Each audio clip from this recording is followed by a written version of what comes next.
Hi guys, welcome back to another progress vlog. So I'm currently making another Genshin Impact character. This character is Kazuha, and I swear I thought this was a girl for the longest time until I looked up what his eye color is and realized it's actually a boy, so hopefully I get his gender and pronouns right. And yeah, this is currently the body. So I'm starting off the legs with the bottom of the shoes black, and then we're switching up to fire red. Then I switched out to black for a couple of more rows, and the rest of his leg is in red. I also attached on this pants, which I used dark brown or 09 brown for the color. Then I went ahead and created the main base color of his shirt, which is white. Then I also switched it up to black for the neck area, and his head is magnolia way for the skin color. His eyes, I'm using fire red for the iris, and I'm giving him cornered eyes using 09 brown for the eyelids.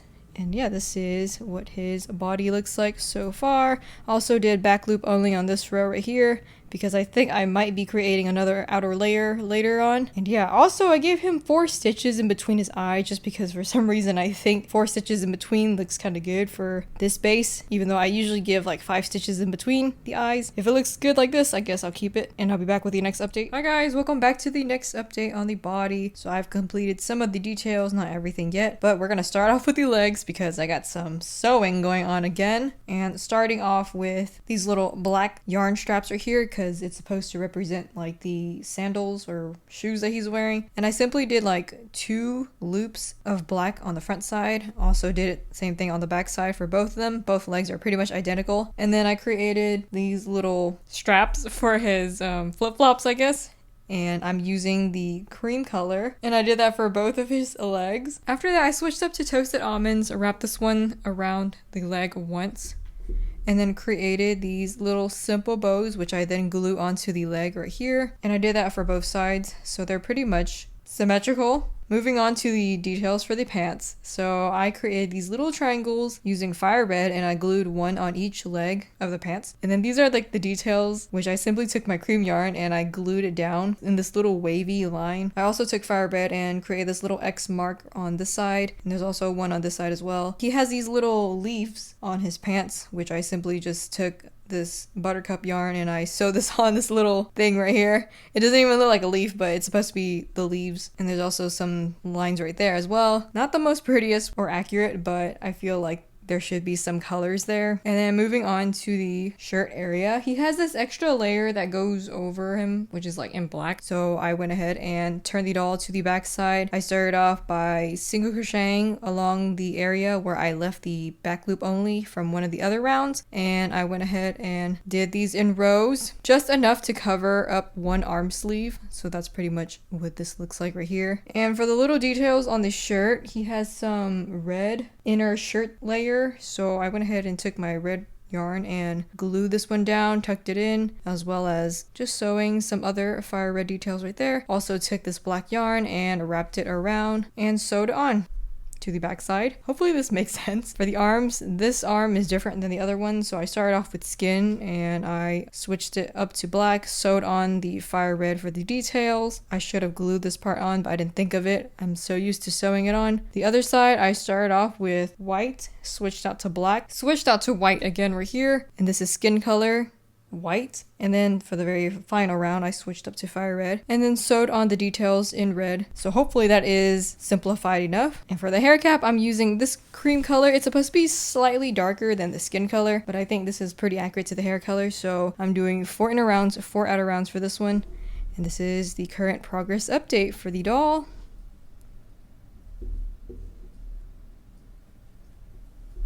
Hi guys, welcome back to another update. So here are 3 flaps that I created for Kazuha's body, and they'll be placed on the back side. So this first one right here is a butt flap. It goes on one of his butt cheeks, which is on the right side. And this is how I simplify down the sewing. I created this using fire red first, and starting off the bottom, I changed to this neon orange color, and then I changed it to black for the top part. For the details, I sewed it on using buttercup which is like light yellow yarn, and I just pretty much created these 3 little lines to represent the leaves. I believe they're maple leaves, and it's super simplified. For the next flap is the arm flap, which I also did the same thing, red, orange, and black, and then I took the same buttercup yarn and I tried to sew on the little maple leaves, and as you can see they're super simplified, but I think it's really cute like this as well, and that is how I did for this one. And the last flap is the neck flap, which basically goes on the back side of the neck. I used black yarn for this, and I used buttercup to sew on the little details at the bottom. And when I made this piece, I pretty much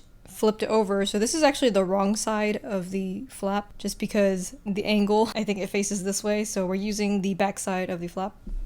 Hi guys, welcome back to another update, and this is the completed body so far with everything attached. Starting off right here, this is like a little black flap which I had to turn the doll upside down and instead did some single crochet to create this nice little pointy flap that goes along the side of his leg. And I'm pretty happy with how this one turned out. I really like the shape of it. After that, I went ahead and took my toasted almond yarns and I created a belt. Sewed it around the middle area as usual, and then I also took my buttercup yarn and glued it right in the middle of the belt to give that little nice detail. Also created a little simple bow, glued it on the middle, as well as putting the yellow yarn right there as well. Other than that, I think I just added this little red yarn detail along the neck, and that's about it. And here's what it looks like on the back side. All the flaps that I mentioned earlier, this is the arm flap right here, which I simply glued on the back, and that's what it looks like. And here is the neck flap, which I glued on the back of the neck, and this is the little butt flap on the butt cheek. All the layers together, I think the back side looks so complicated, which is such a shame because when I display my dolls, you don't even see it. But yeah, this is currently the update so far. I will now be getting started on his hair, and I'll be right back.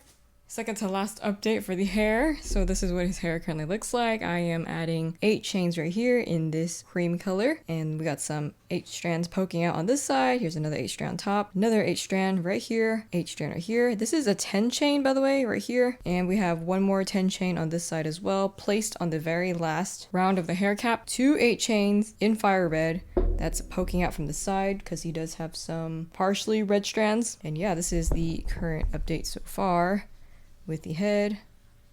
Hi guys, welcome back to the final update. The hair is done, and this is what we have so far. Here I have added on another 10 chain right here. It's this really long strand that's like kind of poking up, and then he also has like several more 8 chains that are poking out right here. There's one on the back side, one on the back side right here. Also filled up some areas right here with 8 chains as well. Here's another 8 chain that pokes out, and then a couple of more 8 chains right here just to fill it up. I decided to keep the back side not filled up with hair strands just because I think the hair cap does enough on this one and it doesn't look too bad, I think. And I also gave him this little side ponytail, I guess, and I used pretty much 3 strands to create this uneven ponytail on the side, and it pretty much stands out like that, and I guess you can see it from the front side, which I think looks really cool. That is a really neat design, actually. I like how it looks. And not too many things going on here. But yeah, the hair is super simple to make. Really easy to do. And it'll take less time just because there are less strands. And now that I filled it up like this, I am pretty much happy with how this doll turned out. There you go, again for the back side. Really neat. Love all the sewing stuff, but I can't even see it on the front. And there we have it. This color palette kind of reminds me of fall a little bit, with all the red and the yellow. And of course on the back side there's like the orange. It's a nice color. My second Genshin Impact doll, I believe there are 48 characters. At least when I looked it up, there was 48. Not sure if you guys like these type of doll videos I'm making, but if you do, please comment down below other types of characters you want me to make, and I'll keep that in mind. If you want to know how to make your own anime style hair, links to my Nikki hair tutorial pattern in the description box below, along with my other base body patterns. And thanks to those who donated on Ko-fi, as it really helps fund my supplies. And now I will be taking a break, and I'll be making another vlog soon. Bye!